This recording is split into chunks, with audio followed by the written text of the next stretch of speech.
Alrighty, today we are back.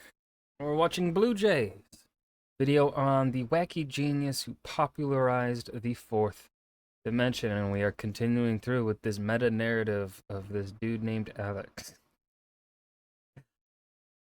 Wow, Alex's or Blue Jay's bookshelf pretty empty. That's pathetic. Fill that up more. More books. Read more. I like books. Books are cool. Anyways, let's dive in. Oh, hello there. I was just musing General over the memories of Blue Jay. my dear Alex's childhood. Oh, how cute. His first science fair. He was oh so nervous to present his work. I mean, I couldn't hear him. I was watching from 20x binoculars from across I-95, but still, I could imagine. You know, the mind of a child is a beautiful thing. Take our little Timmy here. His young brain not but a fresh slate, primed and ready to educate. Why have we cracked open Timmy's skull? What are we performing on Timmy? What has Timmy done to deserve so? Rendered free of malice, connivery, or hate. The whole world is new to him. I don't know. Children are not free of hate. They are very hateful little creatures. Have you ever seen a child?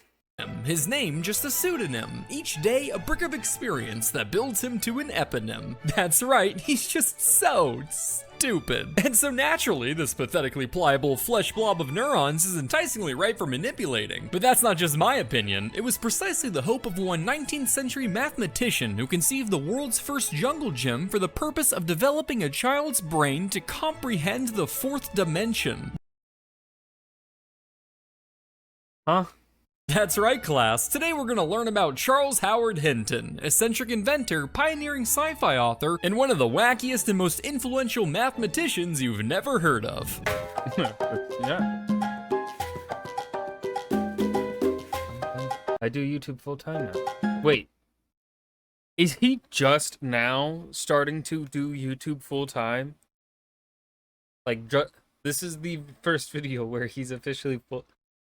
What? From the moment he was born, Charles Hinton Forgot what I was gonna say because of that stupid ass, super long ass ad break. Hold on, let's see if I can remember. His life was- if we go back in time.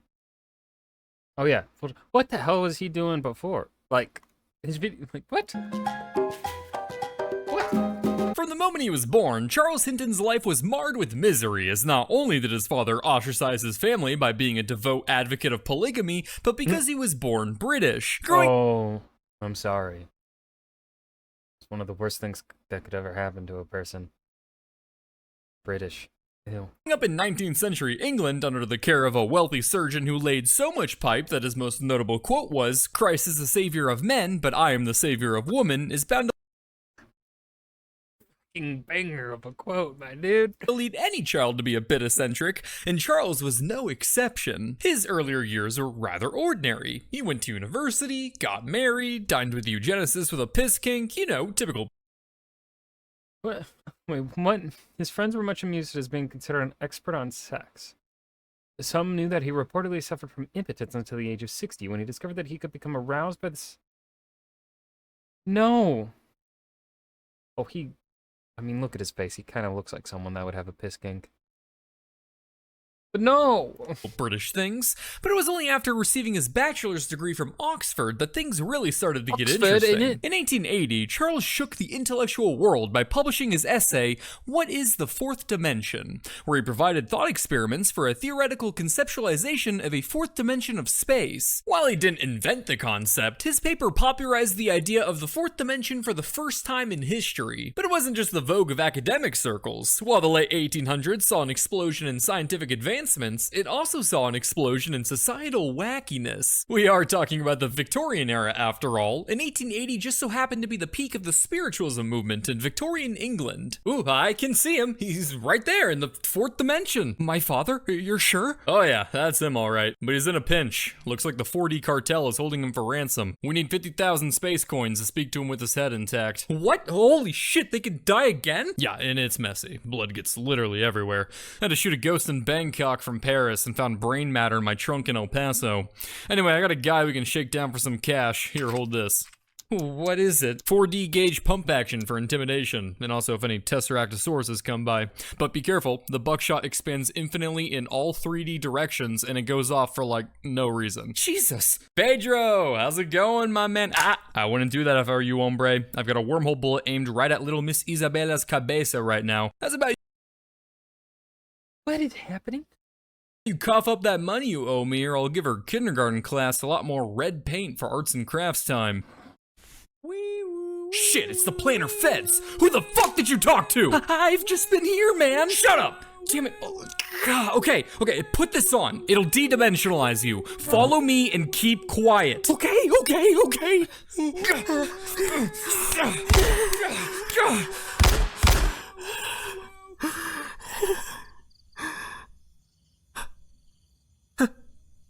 Hello?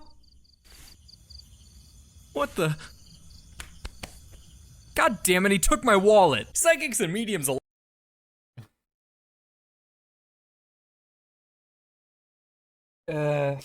Like, wait a minute, are you cold? No, I'm fine. Oh my gosh, you're shivering. I'm really not. Here, child, I'll take care of you. Has minor news got you feeling bogged down? A little crushed? Suffocated even? Is this an ad?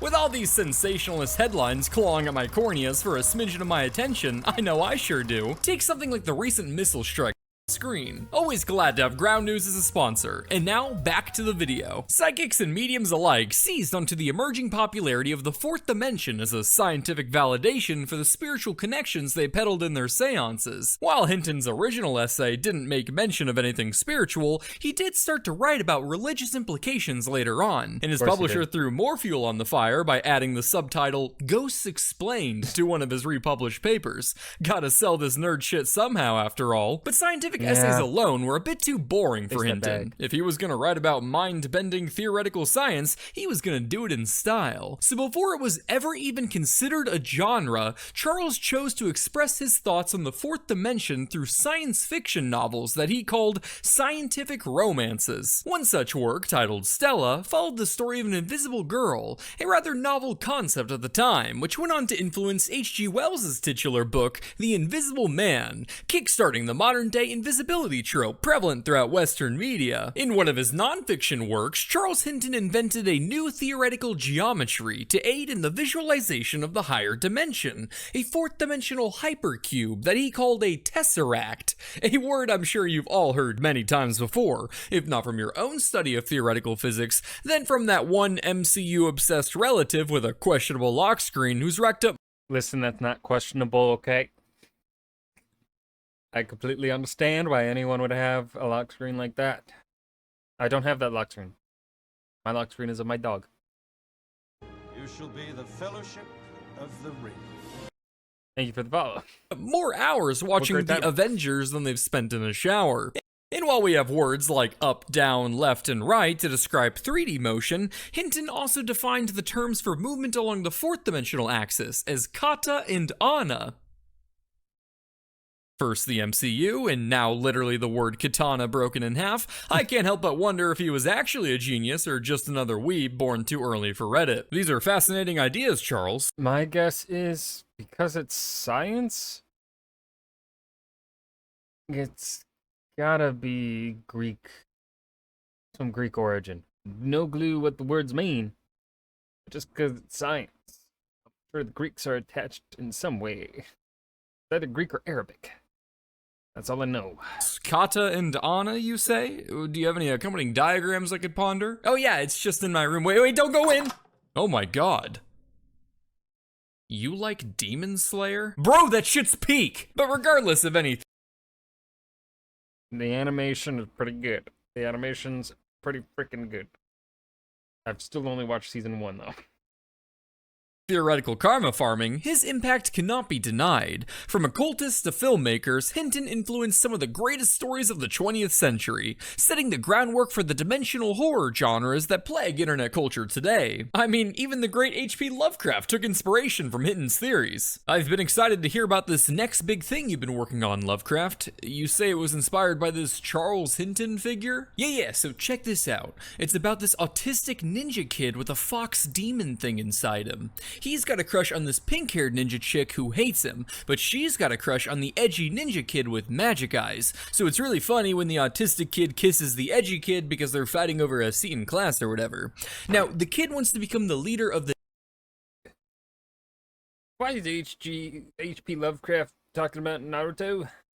ninja village, so he gets training from a registered sex offender named Jinraya, who agrees to teach him so long as he keeps turning himself into a naked girl for him to ogle at. I don't know, it's pretty high when I wrote that part. Anyway, shit gets crazy and there are these epic sword battles like shoom shapoo, and they throw ninja stars like phew, phew. But before you get to those parts, there's like 10 hours of the kid delivering muffins and talking about believing in himself or some shit. What? Here, just take a look. Naruto. What the fuck is a sexy jitsu? It's peak, trust. Yeah, I don't know what this is, but it makes me want to shower, so I think we'll pass. You're missing out. This idea is gonna pop off one day. Yeah, maybe if everyone gets stupider from people putting lead in gasoline or whatever, but that would never happen. Whatever. So, do you have more horror books? Yeah, I've got more fucking horror books. But just as one dimension wasn't enough for Charles, neither was one wife. So he went from questioning the laws of reality to the laws of society by marrying and having twins with a second woman. Now, you may be wondering why a published and intelligent mathematician with everything going for him would risk breaking the law instead of just having an affair like a normal privileged man. But perhaps he thought if he collected enough wives like Pokemon, he could achieve a fourth-dimensional ball.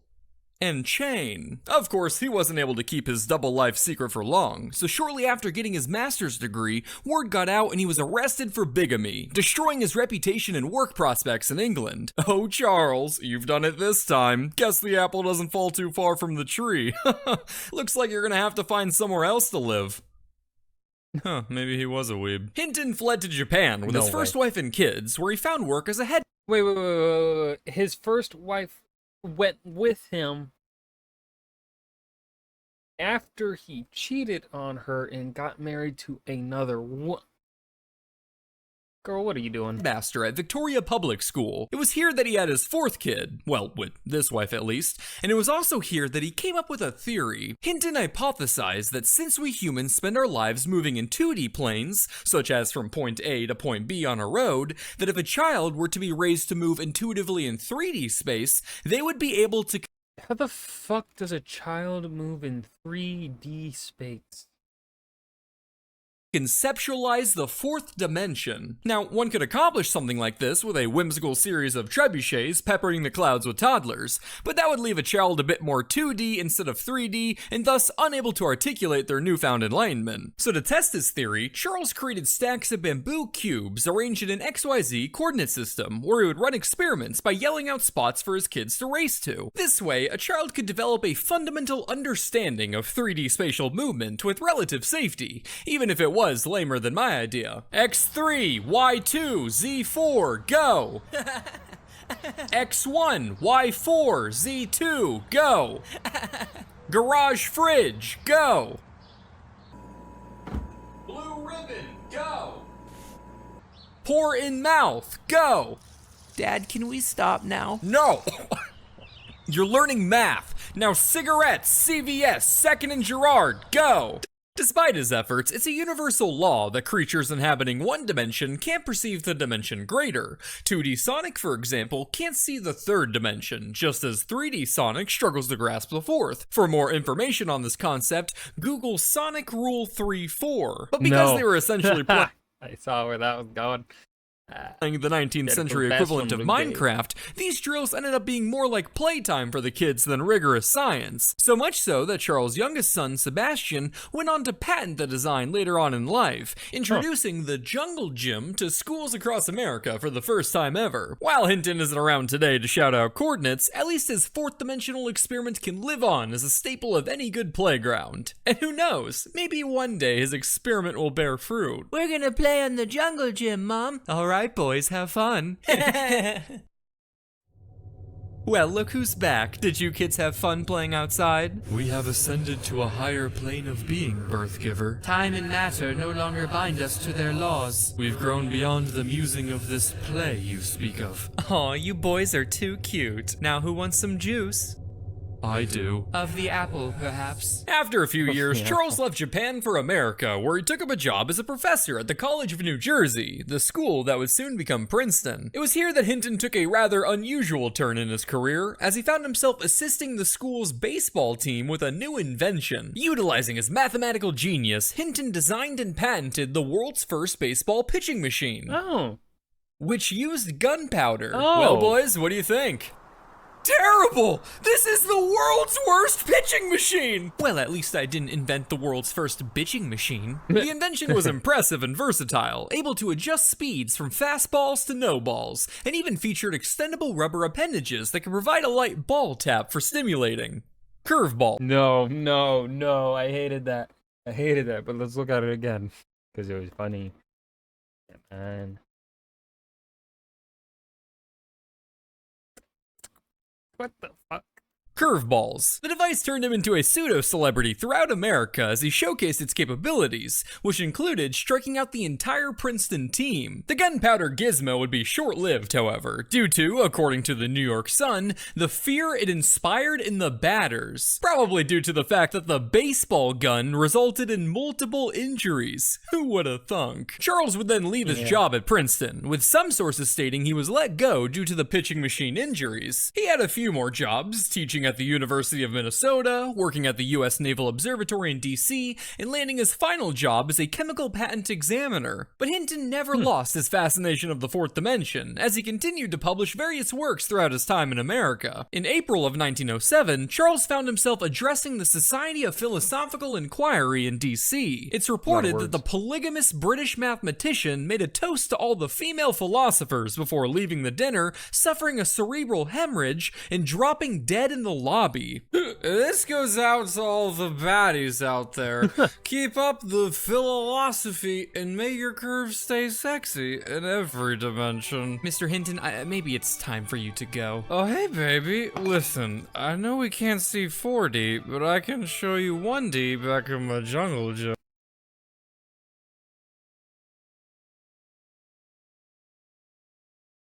Okay.